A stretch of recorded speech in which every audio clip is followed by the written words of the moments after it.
ಆತ್ಮೀಯ ಸ್ನೇಹಿತರೆ, ಜೂನ್ 14ರಂದು ಓಲ್ಡ್ ಬ್ಲಡ್ ಡೊನೇಷನ್ ಡೇ ಅಂತ ಪ್ರಪಂಚದಾದ್ಯಂತ ಎಲ್ಲ ಕಡೆ ಆಚರಿಸಲಾಗುತ್ತದೆ.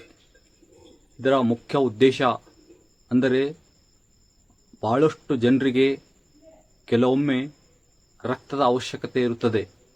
ಉದಾಹರಣೆಗೆ, ಕೆಲವೊಮ್ಮೆ ಆಕ್ಸಿಡೆಂಟ್ ಆದಾಗ ರಕ್ತ ಲಾಸ್ ಆಗಿರುತ್ತೆ, ಮತ್ತು ಡೆಲಿವರಿ ಟೈಮಲ್ಲಿ, ಮತ್ತು ಕೆಲವೊಂದು ಅನಿಮಿಯಾ ಪೇಷಂಟ್ಗಳಿಗೆ, ಮತ್ತು ಮುಖ್ಯವಾಗಿ ಬ್ಲಡ್ ಕೊಡೋದ್ರಿಂದ ಆಗ್ತಕ್ಕಂಥ ಕೆಲವೊಂದು ಆರೋಗ್ಯದ ಬಗ್ಗೆ ನಾನು ಹೇಳಕ್ಕೆ ಇಷ್ಟಪಡ್ತಿದ್ದೀನಿ.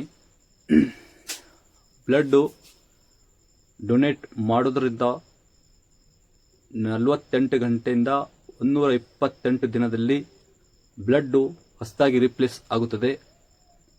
ಬಾಡಿಯಲ್ಲಿರ್ತಕ್ಕಂಥ ಇನ್ಫೆಕ್ಷನ್ ಕೂಡ ಕಡಿಮೆ ಆಗುತ್ತದೆ. ಬಾಡಿಯಲ್ಲಿ ರೋಗ ನಿರೋಧಕ ಶಕ್ತಿ ಹೆಚ್ಚಾಗುತ್ತದೆ. ಮತ್ತು ಫಿಸಿಕಲಿ, ಮೆಂಟಲಿ ಆರೋಗ್ಯ ಚೆನ್ನಾಗಿರುತ್ತೆ. ಮತ್ತು ಬ್ಲಡ್ ಯಾರ್ಯಾರು ಕೊಡಬಹುದಂದರೆ 18 ವರ್ಷದಿಂದ 65 ವರ್ಷ ಒಳಗಿನ ಯಾರು ಭೀ ಕೂಡ ಬ್ಲಡ್ ಕೊಡ್ಬೋದು. HB normal ರೇಂಜಲ್ಲಿರಬೇಕು.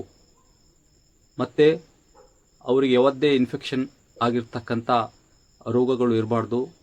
HIV ಮತ್ತು STDs ಮತ್ತು ಕಿಡ್ನಿ ಪ್ರಾಬ್ಲಮ್, ಇಂಥವು ಯಾವುದೇ ಇನ್ಫೆಕ್ಷನ್ ಇರಬಾರ್ದು. ಬ್ಲಡ್ಡು 350 ml ಇಂದ 450 ml ವರೆಗೆ ಅಷ್ಟನ್ನೇ ತೆಗೆದುಕೊಳ್ತಾರೆ ಒಂದು ಯೂನಿಟು. ಇದು ಹೆಚ್ಚೆಚ್ಚಂದರೆ ಒಂದು 8% ಆಗ್ಬೋದು ಅಷ್ಟೇ. ಬಾಡಿಯಲ್ಲಿರ್ತಕ್ಕಂಥ 100%ಅಲ್ಲಿ ಒಂದು 8% ಆಗಿರುತ್ತದೆ.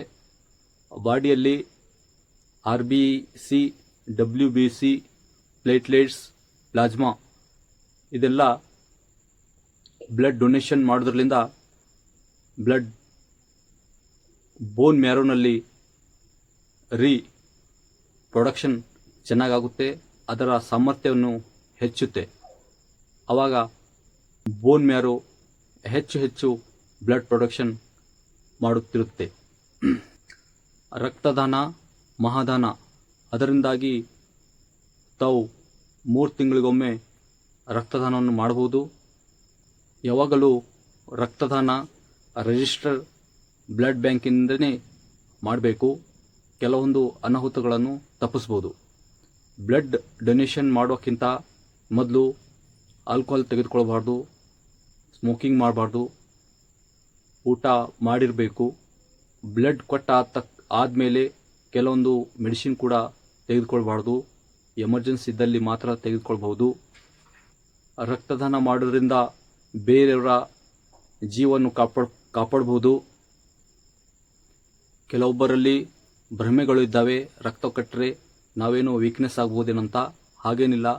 ರಕ್ತ ಡೊನೇಟ್ ಮಾಡೋದ್ರಿಂದ ಆರೋಗ್ಯದಲ್ಲಿ ಸುಧಾರಣೆಯಾಗುತ್ತದೆ.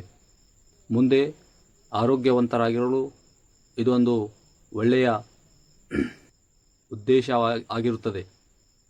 ರಕ್ತದಾನ ಮಾಡಿ, ಜೀವ ಉಳಿಸಿ. ರಕ್ತದಾನ ಮಹಾದಾನ. ಧನ್ಯವಾದಗಳು.